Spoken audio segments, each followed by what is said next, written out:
के मानिस जन्मिँदै अछुत हुन्छ कि उसले छोएर पानी फोहोर हुन्छ, उसको थर मात्रै उसका लागि अपराध किन हुन्छ?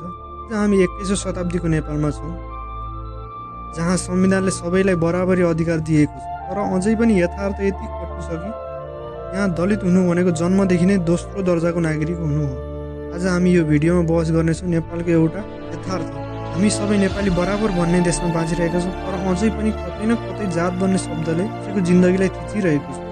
हामी कुरा गर्दछौँ दलित समुदायको, यस्तो समुदाय जसले सदियौँदेखि पीडा, हेपाइ र विभेद झेलेको छ।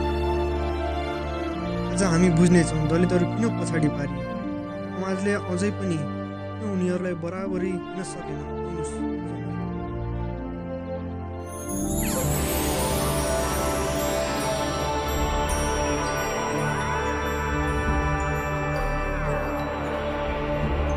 दलित भन्ने शब्दले आज नेपाली समाजमा धेरै गहिरो पीडाको प्रतिनिधित्व गर्दछ। शाब्दिक अर्थमा भन्ने हो भने थिचिएका भन्ने बुझिन्छ। यसको सामाजिक अर्थ अझै डरलाग्दो छ।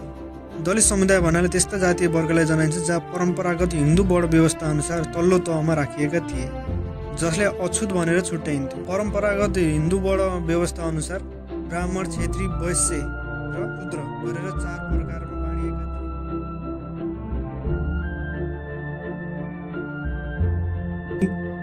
नेपालको इतिहासलाई बुझ्नुपर्ने अति आवश्यक हुन्छ।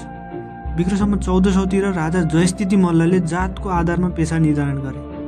जस्तै ब्राह्मणले पूजा गर्ने, क्षेत्रीले शासन गर्ने, दमाईले बाजा बजाउने, कामीले फलाम बनाउने, सार्कीले छालाको काम गर्ने, अन्यले सब व्यवस्थापन गर्ने। यो व्यवस्थाले काम र पेशालाई जन्मसँग जोडेर एक निश्चित वर्गलाई सदैव निज भनेर स्थायी रूपमा ट्याग गर्यो।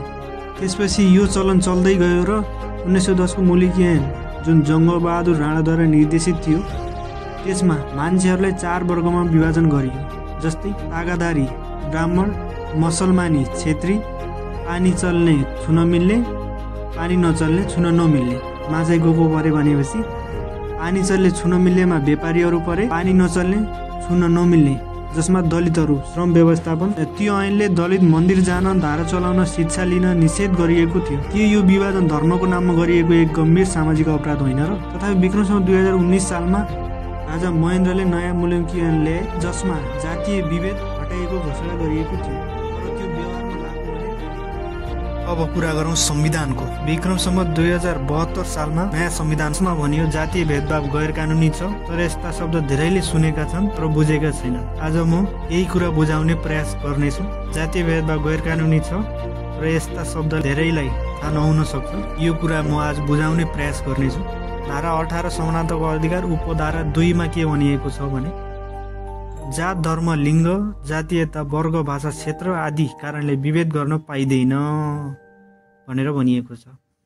र उपधारा 3 मा के भनिएको छ भने राज्यले दलित, महिला, मधेसी, आदिवासी जस्ता वर्गलाई विशेष संरक्षण दिन सक्छ भनेर भनेको छ।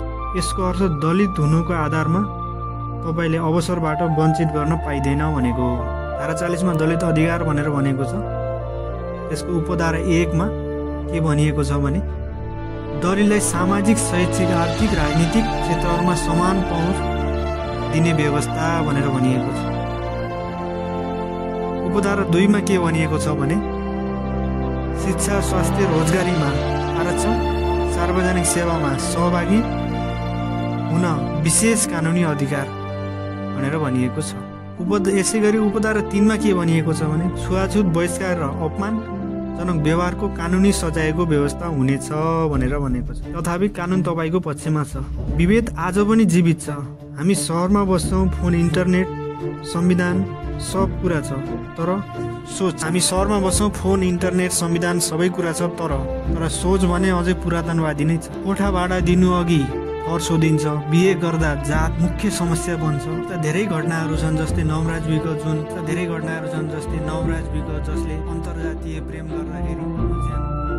अर्को एउटा रूपा सुनार एउटा पत्रकार हुन्, कोठा खोज्न जाँदाखेरि कोठा नदिएको र उनले पछि कानुनी लडाइँ लडिन् र जितेकी पनि थिइन्। तर धेरै ट्रोल खेप्नु परेको थियो उनले। यस्ता अझै पनि धेरै केसहरू छन्। 150 भन्दा धेरै जातीय विभेदका केसहरू अझै। अब हामी कुरा गर्छौँ किन आजसम्म यो हट्न सकिरहेको छैन त। यसका केही साइन्टिफिक कारणहरू छन्, जस्तै कल्चरल कन्डिसनिङ, यसलाई नेपालीबाट भन्छ सामाजिक संस्कार प्रोग्रामिङ। एक बालकले जब 3 देखि 5 वर्षको उमेरमा जात भनेर समाजबाट सुन्छ, त्यो कुरा उसको दिमागमा सत्य भन्छ। मानिसको मस्तिष्कमा रिपिटेसन, दोहोऱ्याइबाट विश्वास बस्छ। एक पुस्ताले अर्को पुस्तालाई सिकाउँछ, त्यो सामाजिक ट्रान्समिसन हो। Social learning theory, university centre of the डेभलपमेन्टमा वैज्ञानिकहरूले के भनेका छन् भने बच्चाको मस्तिष्क 7 वर्षभित्र जे सिक्छ त्यो जीवनभर असर गर्छ।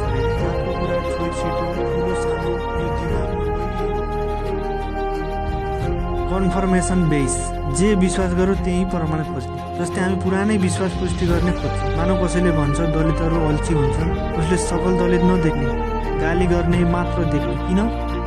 दिमागले आफ्नो सोच सही हो भन्ने प्रमाण खोज्छ। स्टेटस बेस, पुरानै चलनमा टाँसिने भयो। समाजमा सदियौँदेखि जातको चलन छ, त्यसैले मानिस भन्छ यही त चलिआएको हो, किन बदल्ने। परिवर्तनभन्दा पुरानो चलन सजिलो लाग्छ। अन्तिममा के भन्न सकिन्छ भने कानुनले बाटो खोलिदियो, अब सोच बदल्ने जिम्मा हामी सबैको हो। आज कसैको जात हेर्नुहुन्छ भने तपाईँ संविधानको होइन अज्ञानताको समर्थन गर्दै हो। जातीय विभेद पूर्ण रूपमा हट्छ जब हामीले ऊ कस्तो जातको हो भन्ने प्रश्न होइन, ऊ कस्तो मानिस हो भन्ने सोच राख्छौँ। अन्तिमसम्म हेरेर साथ दिनुभएकोमा धेरै धेरै धन्यवाद। सब्सक्राइब गर्न नबिर्सनु होला। तपाईँको एक लाइक, एक कमेन्ट, सेयरले हामीलाई थप अरू भिडियो बनाउन प्रेरणा मिल्छ। धन्यवाद।